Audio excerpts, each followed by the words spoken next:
নবদ্বীপে সুকান্ত মজুমদারের কনভয়ের পেছনে থাকা গাড়িতে হামলা করা হয়েছে। ওই গাড়িতে বিজেপির জেলা সভাপতি ছিলেন বলেই সূত্রের খবর। অভিযোগে তীর উঠছে তৃণমূলের দিকে। এই অভিযোগে পাল্টা তৃণমূল কর্মী সমর্থকদের উপর হামলা চালানো হয় বলেই অভিযোগ। বুধবার রাতের এই ঘটনাকে কেন্দ্র করে নবদ্বীপ বাসস্ট্যান্ড এলাকায় তুলকালাম। হামলা ও পাল্টা হামলায় দুপক্ষের একাধিক কর্মী সমর্থক জখম হয়েছেন বলেই খবর।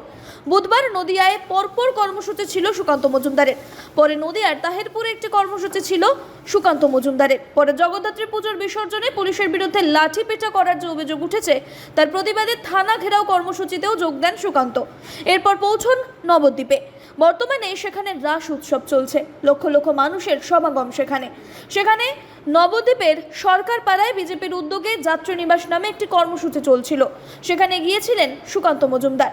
সেখান থেকে বেরিয়ে সুকান্ত কনভয়ের গাড়িগুলি বাস স্ট্যান্ডের মধ্যে ঘোরাতে যায়। সেই সময় বাস স্ট্যান্ডের দিক থেকে কনভয় লক্ষ্য করে ইট ছোড়া হয় বলেই অভিযোগ উঠছে। গাড়ি থেকে নেমে যান সুকান্ত মজুমদার।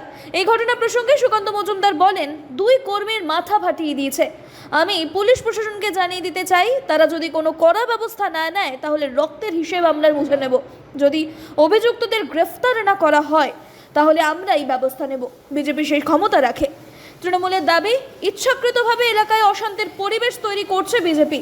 অযথা শাসক শিবিরের লোকজনদেরকে মারধর করা হয়েছে। অভিযোগ খতিয়ে দেখে প্রয়োজন মতো ব্যবস্থা নেওয়া হবে বলেও জানিয়েছে পুলিশ প্রশাসন।